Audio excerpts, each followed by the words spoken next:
Nostradamus warns of 3 countries that will collapse in 2025. Empires will crumble, borders will shift, the world as we know it will never be the same. But what if the downfall of 3 great nations was already foreseen centuries ago? These are not just the speculations of modern analysts. These are the cryptic warnings of Nostradamus, the 16th century prophet whose quatrains have seemingly predicted world-altering events for generations. Wars, revolutions, economic catastrophes. His words have echoed through time, leaving us to wonder, what does he see for 2025? As uncertainty grips the world, one chilling question remains. Did Nostradamus predict the collapse of 3 powerful countries? And if so, are we already witnessing the first signs of their downfall? Before we unravel these mysterious prophecies, take a moment to support this journey of wisdom. Like this video, share it with those who seek the truth, and subscribe to the Journey of Wisdom to uncover the secrets hidden within history. Prophecy number 1. France's next revolution. Throughout history, France has been no stranger to revolution, and Nostradamus, the famed 16th century prophet, may have foreseen yet another chapter of upheaval in its future. In one of his cryptic quatrains, he speaks of an enslaved populace raising their voices in protest, princes and lords held captive in prisons, and headless idiots being treated as divine figures. These haunting words appear more relevant than ever when we look at France today, a country already witnessing waves of mass protests, labor strikes, and public outrage against policies perceived as unjust. The people of France have a long tradition of challenging authority, and the growing tensions across the nation suggest that dissatisfaction is reaching a boiling point. Could we be on the verge of a modern revolution? Recent years have seen intense unrest, from the Yellow Vest movement to widespread demonstrations against pension reforms, and history tells us that when the French people feel unheard, they do not hesitate to take drastic action. The phrase "princes and lords held captive" could be interpreted in many ways. Could this signal a major political scandal, the fall of key leaders, or an extreme shift in power? In times of crisis, revolutions are often fueled by the belief that those in charge no longer serve the people's interests. If discontent continues to escalate, the possibility of a radical transformation in France's political landscape cannot be ignored. The reference to headless idiots is particularly chilling.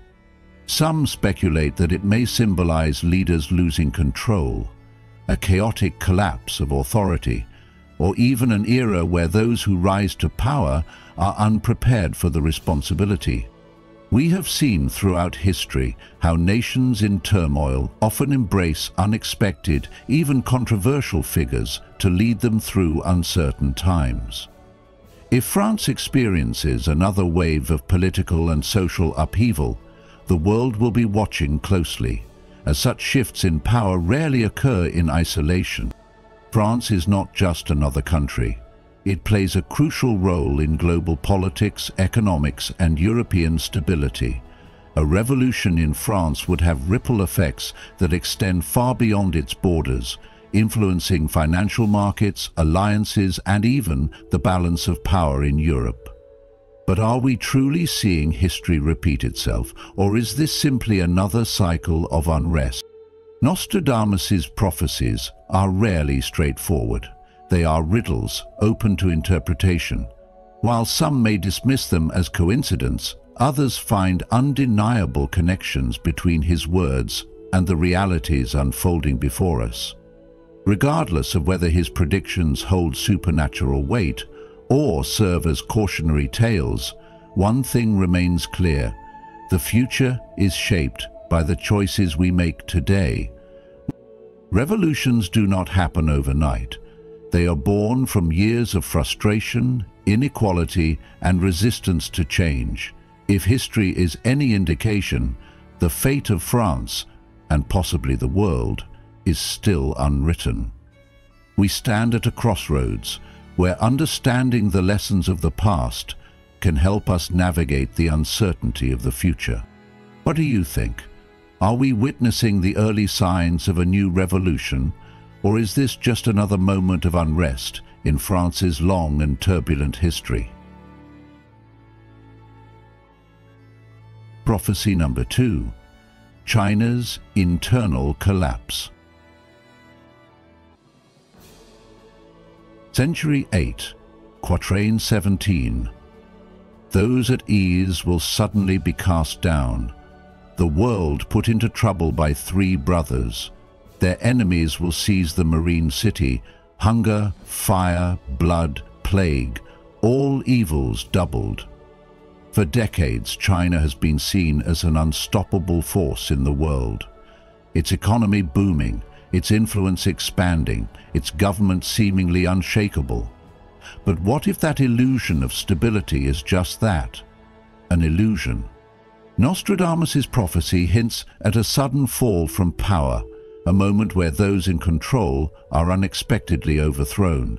Could this mean a political coup, widespread protests, or even a civil war? The world has already seen increasing unrest within China, economic downturns, growing censorship, crackdowns on dissent. But is something much bigger on the horizon? The phrase 3 brothers has puzzled historians for centuries. Some believe it refers to China, the US and Russia, 3 dominant global powers locked in a struggle that could change the world order. Others argue that it points to factions within China itself, rival leaders or military groups vying for control. If true, an internal power struggle could destabilize the nation in ways we have never seen before. And then comes the most ominous part. Hunger, fire, blood, plague, all evils doubled. China has already faced economic slowdowns, food supply concerns, and growing public dissatisfaction. If these pressures intensify, could we see a collapse from within? Could this be the moment history books will mark as the breaking point? And what about the marine city Nostradamus mentions? Some speculate this could mean a major coastal metropolis, Shanghai, Hong Kong, or even a military stronghold in the South China Sea. With ongoing tensions in Taiwan and territorial disputes in the region, could this prophecy be predicting an invasion, a blockade, or a large-scale conflict that drags the world into chaos? If China falls into turmoil, the effects will ripple across the globe. Economies will tremble, trade routes will collapse, and military conflicts could escalate. Are we truly on the edge of a world-changing event in 2025? Take a moment to reflect. The signs are there. Political tensions, economic uncertainty, civil unrest. Are we witnessing the beginning of Nostradamus' warning? What do you think? Is this prophecy unfolding before our eyes? If you believe a storm is coming, type "the storm is coming" in the comments below. Let's discuss what does the future hold and how should we prepare for what's ahead. Prophecy number 3. A US leader will fall. Imagine for a moment that history is whispering to us through the words of Nostradamus. His cryptic verses have been debated for centuries, but one prophecy in particular sends a chill down the spine. The great man will be struck down in the day by a thunderbolt, an evil deed foretold by the bearer of a petition.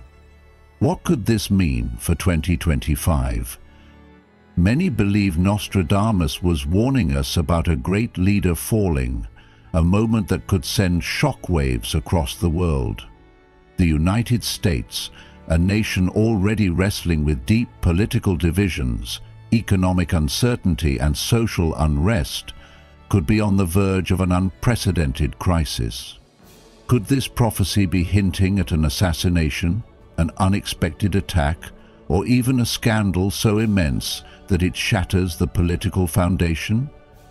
The phrase thunderbolt suggests something sudden, shocking, an event that changes everything in an instant. And what about the eerie notion that another falls at night? Does this imply a chain reaction? A moment where one crisis triggers another, spiraling into chaos? When we look back at history, we see that the fall of powerful leaders has often led to turmoil. Think of Julius Caesar, Abraham Lincoln, or John F. Kennedy. Their assassinations reshaped the world, leading to wars, economic collapses, and shifts in power. If such a fate were to befall the US in 2025, what would happen next? Could we witness a struggle for leadership, a nation divided not only by ideology, but possibly by state lines? Some political analysts warn that rising tensions between certain states could even lead to discussions of secession, fracturing the very fabric of the United States. But beyond fear, there is a deeper lesson here. In Buddhism, there is a saying, "Hatred does not cease by hatred, but only by love." This is the eternal rule. If conflict is inevitable, then so is the choice of how we respond. Do we meet crisis with division, or do we seek unity, even in the darkest times? Nostradamus may have given us a warning, but we still hold the power to shape our own future. So now, I turn the question to you. If history repeats itself, what can we learn from the past to ensure a better tomorrow? Do you see the signs, or do you believe the future is still in our hands? Let me know your thoughts in the comments, and together, let's explore what lies ahead. Thank you for joining us in today's video. Before we dive deeper, I want to take a moment to express my gratitude to you. It's truly a pleasure to have you as part of our community. Feel free to share your thoughts or personal impressions in the comments. If you're not sure what to say, simply comment, "I am here for wisdom," if you're new, or "I seek deeper truths," if you've been with us for a while. Your engagement means a lot and motivates us to continue bringing you insightful content. All right, let's continue this journey together, shall we? Advice for turbulent times. Teaching Buddhism. In a world filled with uncertainty, challenges, and rapid change, many of us struggle to find balance and peace. How do we navigate difficult times without being overwhelmed by fear, stress, or anxiety? Buddhism offers timeless wisdom that can help us cultivate resilience, clarity, and inner peace, no matter what storms may come our way. In this video, we'll explore essential Buddhist teachings that provide guidance for turbulent times. From embracing impermanence to cultivating mindfulness, from letting go of attachment to responding with compassion, these lessons can transform the way we see and experience the world. Rather than resisting change or being consumed by worry, we can learn to move through life's uncertainties with wisdom and grace. Join us as we uncover the profound insights of Buddhist philosophy and discover how these teachings remain as relevant today as they were thousands of years ago. Let's begin this journey of wisdom together. Number 1. Embrace impermanence. Life is an ever-changing river, never still, never predictable. One of the deepest teachings in Buddhism is the truth of impermanence, anicca. Everything in this world, from the towering mountains to the smallest drop of rain, from our greatest successes to our deepest failures, is in a constant state of flux. Clinging to the illusion that things should remain the same only leads to suffering. The more we resist change, the more we struggle. As the Buddha said, nothing is forever except change itself. We see this throughout history. Great empires have risen and crumbled, economies have flourished and collapsed, and even in our personal lives, relationships shift, health fluctuates, and circumstances evolve. The predictions of Nostradamus about revolutions and collapse remind us of a simple truth. Everything is transient, but rather than fearing this, we can learn to embrace it. Instead of resisting instability, we can recognize it as a natural part of existence and find peace within it. Modern life often conditions us to seek control over our careers, relationships, finances, and even time itself. We are taught to chase stability as if it were a permanent state, yet life constantly proves otherwise. Consider the stock market. No matter how high it soars, it will eventually dip. The same goes for our personal lives. There will be moments of joy and moments of hardship. The key to peace is not in avoiding change, but in flowing with it. A tree that bends with the wind does not break, while a rigid one snaps in the storm. When we stop grasping at illusions of permanence, we free ourselves from fear. We stop seeing uncertainty as a threat and start recognizing it as an opportunity for growth. This doesn't mean we should be indifferent to loss or avoid making plans. Rather, it means cultivating a mindset that welcomes change rather than resists it. If a relationship ends, if a job is lost, if life takes an unexpected turn, there is space for grief, but also for acceptance. The mind that is flexible adapts. The mind that is rigid suffers. The samurai Miyamoto Musashi once said, "Accept everything just the way it is. This is the heart of wisdom." To trust in the ebb and flow of life rather than clinging desperately to what must inevitably pass.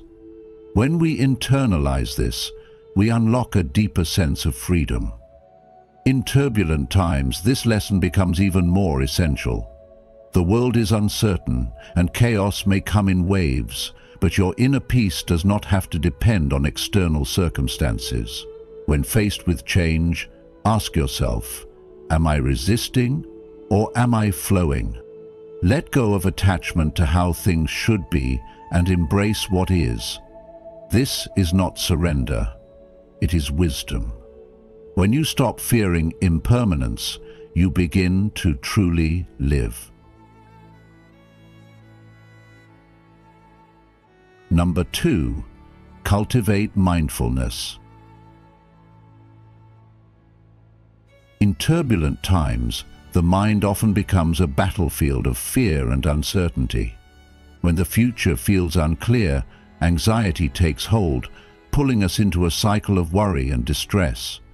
But there is a powerful way to break free from this suffering, by cultivating mindfulness.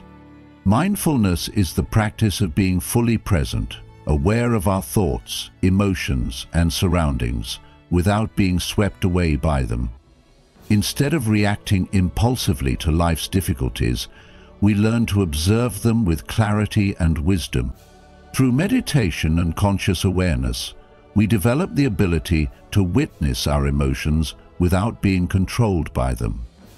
This shift in perspective allows us to respond to life's challenges with patience and understanding, rather than fear and frustration. When we focus on the present moment, we free ourselves from the burden of excessive speculation and worst-case scenarios that often exist only in our minds. A mind grounded in the present is like a calm lake, undisturbed by passing storms. It reflects reality as it is, without distortion. A well-known Buddhist story illustrates this beautifully. One day, a young monk approached his teacher, worried about the future. "Master, I am afraid of what lies ahead," he confessed. The master handed him a glass of water and sprinkled in a handful of salt. "Drink," he instructed. The young monk took a sip and immediately winced. "It's too salty," he said. The master then led him to a vast lake, sprinkled the same amount of salt into the water, and told him to drink again. This time the monk tasted only the cool freshness of the lake. The salt is like suffering, the master explained. If your mind is small, even a little pain will overwhelm you. But if you expand your awareness, your suffering will no longer consume you. This is the essence of mindfulness. It expands the mind so that difficulties no longer feel unbearable. So, how can you cultivate this awareness in your daily life? Start by taking a few moments each day to breathe deeply and simply observe your thoughts. Instead of judging or suppressing emotions, acknowledge them with kindness. Ask yourself, am I truly present, or am I lost in thoughts of the past or future? Bringing your attention back to the now helps you find stability even in uncertain times. Life will always have moments of difficulty, but with mindfulness, you gain the power to meet them with a steady heart. The lesson here is simple. The more present you are, the less suffering will control you. Challenges will come and go, but if your mind is vast like the lake, even hardship will dissolve into something manageable. In this way, mindfulness becomes not just a practice, but a path to inner peace, no matter what storms may arise. Number 3, respond with compassion. In times of uncertainty and conflict, when emotions run high and divisions seem impossible to bridge, it is easy to fall into the trap of anger and resentment. But Buddhism teaches us a profound truth. Hatred never ends through more hatred.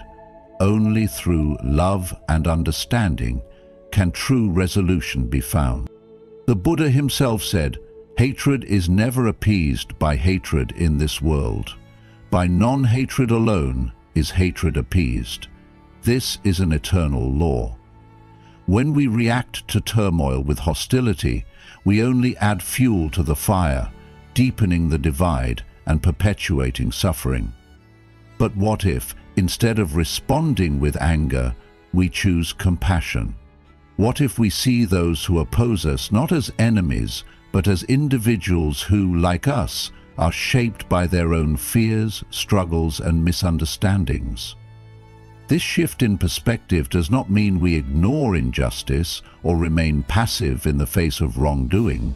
Rather, it means we respond with wisdom, patience, and an open heart.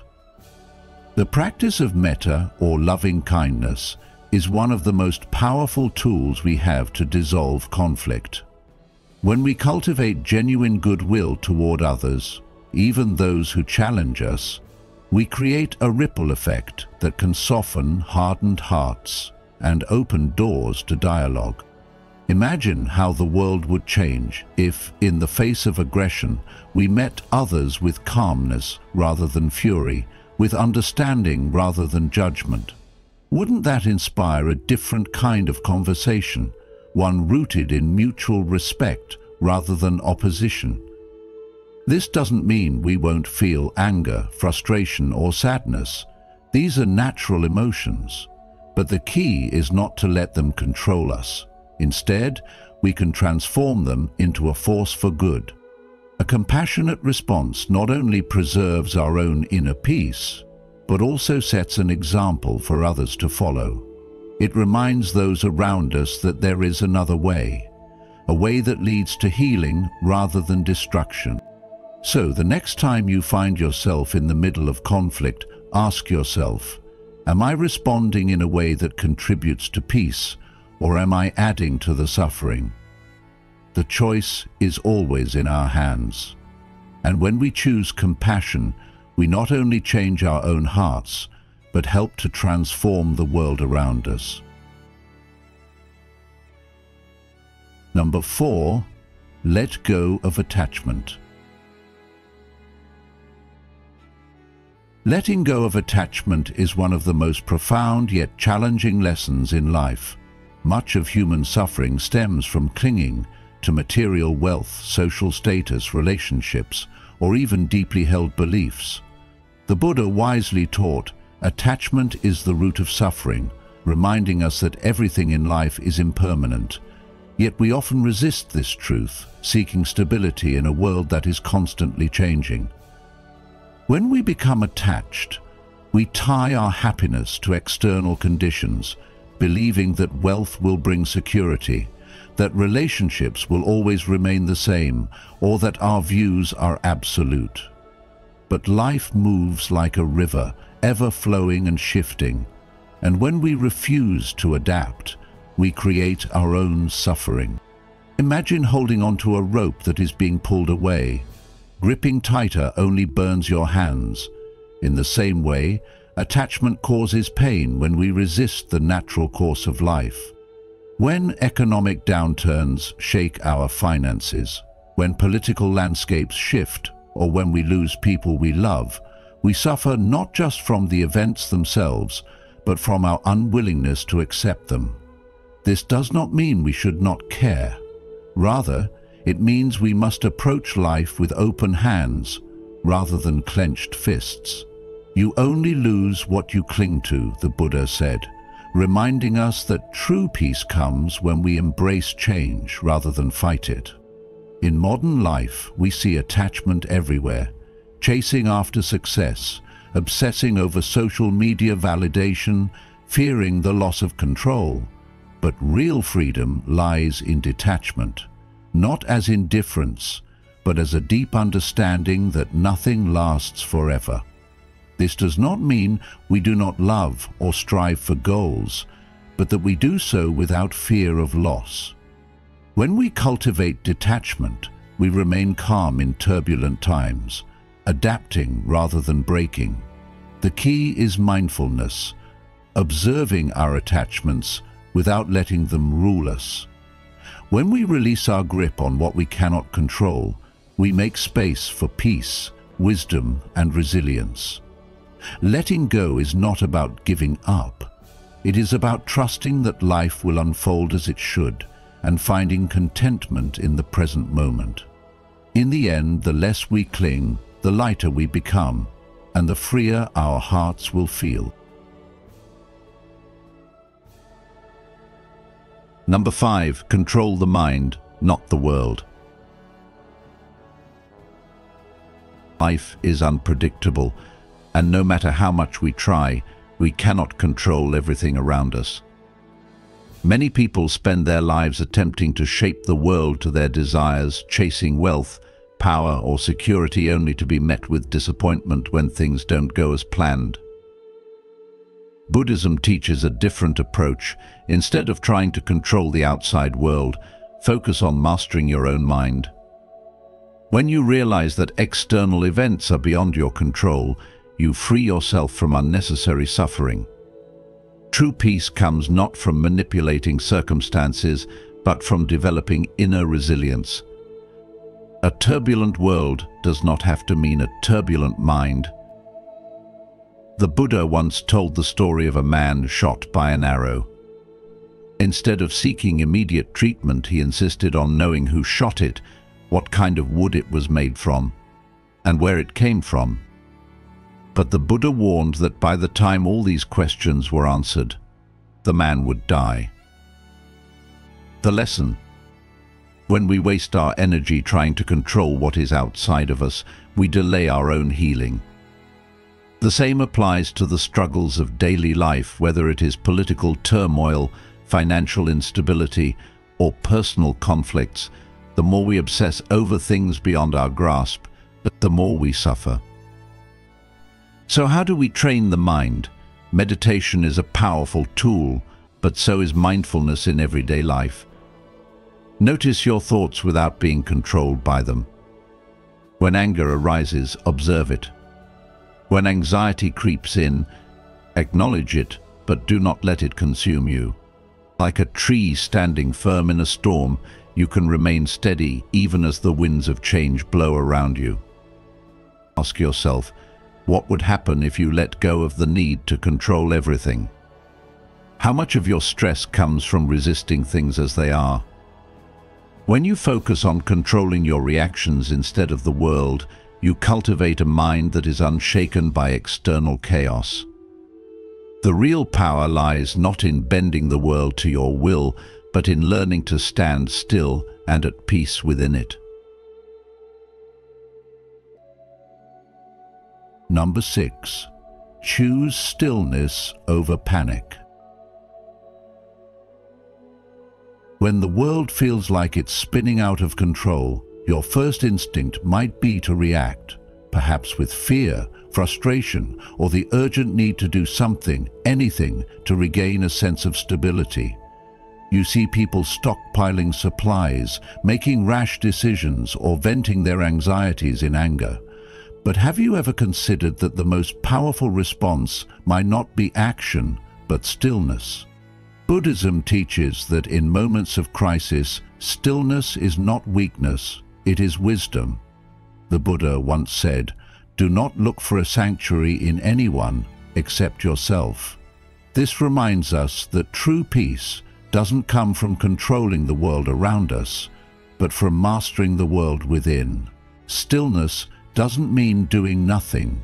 It means pausing long enough to see reality clearly. Imagine a pond. When it is disturbed, the water becomes muddy and nothing can be seen beneath the surface. But when the water is still, it becomes clear, reflecting everything with perfect clarity. Our minds work the same way. When we allow fear and panic to take over, our thoughts become clouded, leading us to react impulsively rather than wisely. But when we cultivate stillness, through deep breaths, mindful observation, and self-awareness, we create the space to see things as they truly are.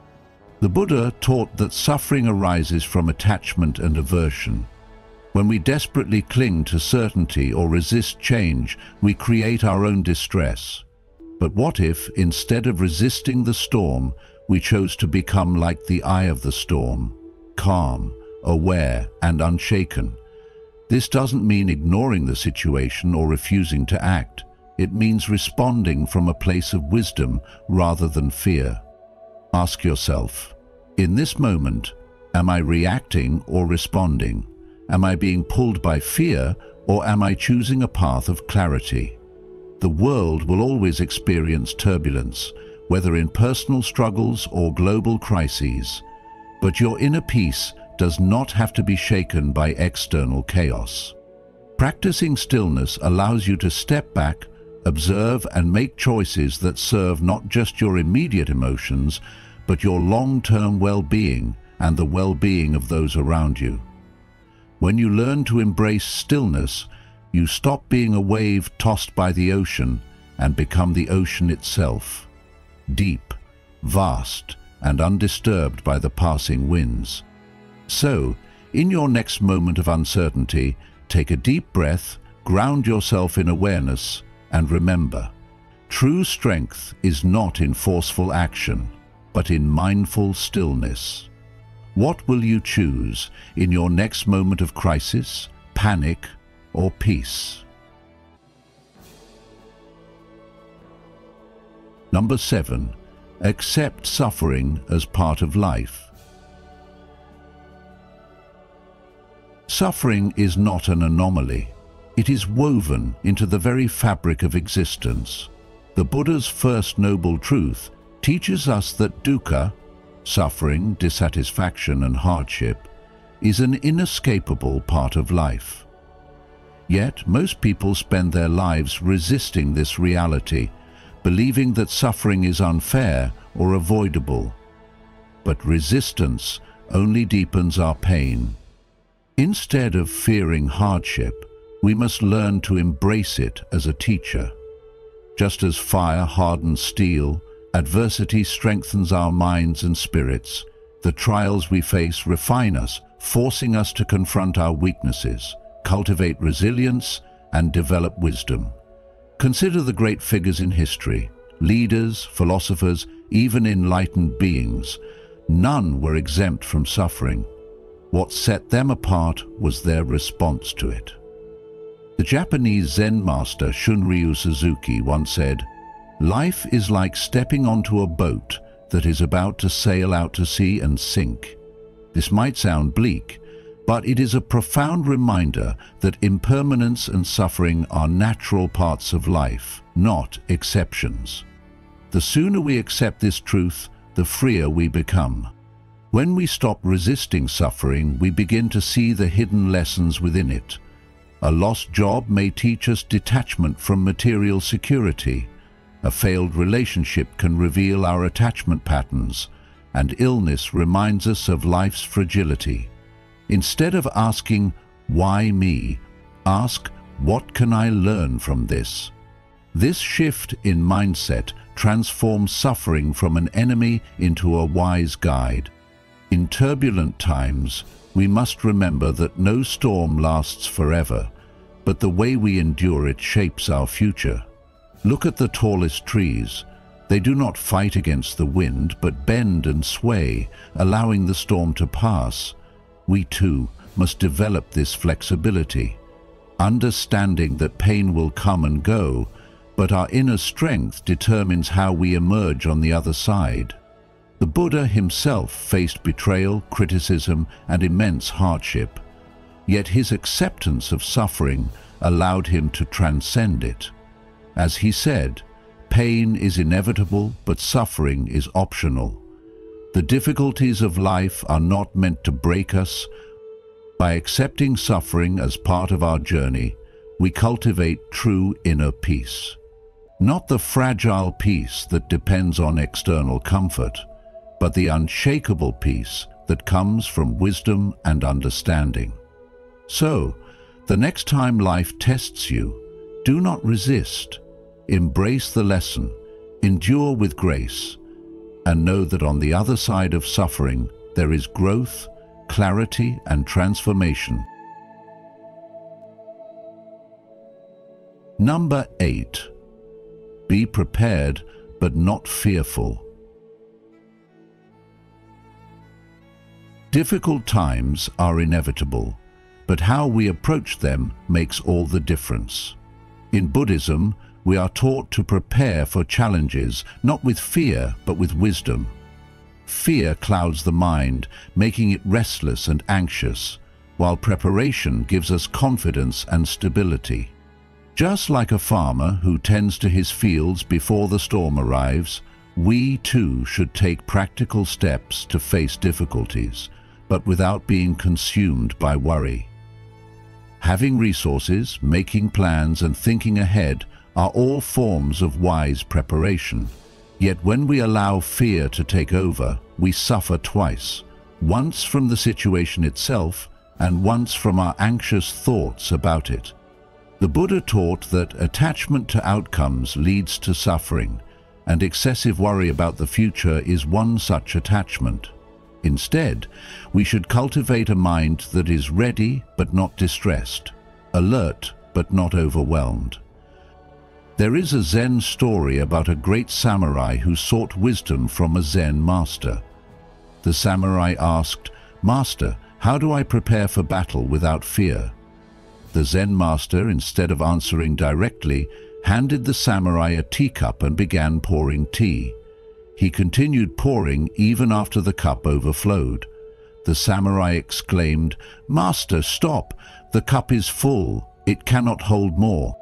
The Zen master smiled and said, "Like this cup, your mind is full of worry and fear.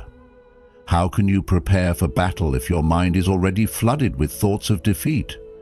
Empty your mind of fear, and you will make space for clarity, strategy, and strength." This simple yet profound teaching reminds us that fear fills the mind with unnecessary burden, preventing us from responding to situations with wisdom. When we prepare with clarity instead of fear, we act from a place of strength rather than panic. Think about this in your own life. How often do you let fear dictate your actions? Have you ever faced a problem and realized later that most of your suffering came from worrying about it rather than the problem itself? When we acknowledge that fear does not change reality, we begin to see that our energy is better spent cultivating resilience, adaptability, and wisdom. Instead of fearing what may come, we can ask ourselves, what can I do right now to be ready, while still maintaining peace of mind? This shift in perspective transforms our approach to life. When we let go of excessive worry, we free ourselves to respond skillfully to whatever challenges arise. The key lesson here is balance. Prepare for the future, but do not be consumed by it. Worry drains energy, while wise preparation strengthens us. In uncertain times, our greatest asset is not fear, but a calm and clear mind. Train yourself to take necessary actions without falling into the trap of endless anxiety. True strength comes not from trying to control everything, but from knowing that, no matter what happens, you have the wisdom to face it. Number 9. Learn to adapt without losing yourself. Life is constantly shifting, unpredictable, and full of challenges that test our patience, resilience, and inner strength. In times of uncertainty, when the ground beneath us feels unsteady, it is not sheer force that helps us survive. It is the ability to adapt while staying true to who we are. Buddhism teaches that impermanence, anicca, is the very nature of existence. Everything is in a state of flux, and resisting this reality only leads to suffering. But how do we navigate change without losing ourselves? The key is to be like water, fluid, flexible, yet unwavering in its essence. The great Chinese philosopher Lao Tzu once said, "Water is fluid, soft and yielding, but water will wear away rock, which is rigid and cannot yield. As a rule, whatever is fluid, soft and yielding will overcome whatever is rigid and hard." This is a profound lesson in adaptability. True strength is not about rigidly clinging to how things were, but about responding to life's changes with wisdom and grace. In Buddhism, the middle way, Majjhima Patipada, teaches us balance. Neither extreme attachment nor total passivity, but a steady course guided by mindfulness and ethical integrity. Imagine a tree in a storm. The rigid branches that refuse to bend are the ones that snap, while the flexible branches sway with the wind yet remain rooted in the earth. Are you resisting change, holding on too tightly to a past that no longer exists, or can you learn to move with the present moment without losing yourself? When faced with unexpected challenges, instead of reacting with fear or frustration, we can pause, observe, and ask ourselves, what is this moment teaching me? How can I respond skillfully without compromising my values? The Buddha himself faced countless challenges, betrayal, hardship, criticism, but he never abandoned his path. He adjusted to circumstances with wisdom, never allowing external difficulties to shake his inner peace. So what does this mean for us in daily life? It means embracing change not as an enemy, but as a teacher. If we lose a job, if a relationship ends, if the world around us shifts in ways we did not expect, we can choose to see these moments as opportunities for growth rather than disasters. As the Buddha said, nothing is forever except change. Resisting this truth leads to suffering, but accepting it allows us to find freedom. This does not mean surrendering our core values or losing our sense of self. It means understanding that we are not defined by external circumstances, but by how we respond to them. Adaptability is not weakness, it is wisdom in action. The next time life challenges you with uncertainty, ask yourself, am I meeting this moment with resistance or with openness? True resilience is not about clinging to what was, but about meeting each situation with awareness, compassion, and inner strength. Just as a river carves its way through mountains, not by fighting the rocks, but by flowing around them, we too can move through life's turbulence without losing who we are. What would happen if you embraced change instead of fearing it? Would you find a deeper sense of peace? The answer lies within you. As we reflect on these prophecies and the wisdom of the past, one thing becomes clear: the future is never set in stone. Whether Nostradamus's predictions will come to pass or not, history has shown us that great nations rise and fall, and change is the only constant. But rather than fearing what lies ahead, we can prepare ourselves with awareness, wisdom, and resilience. What do you think? Are we witnessing the signs of a global shift, or are these just patterns that have repeated throughout history? Let us know your thoughts in the comments below. If you found this video insightful, don't forget to like, share, and subscribe to the Journey of Wisdom. Turn on notifications so you won't miss our upcoming explorations into history, prophecy, and philosophy. Thank you for joining us on this journey. Until next time, stay curious, stay mindful, and seek wisdom.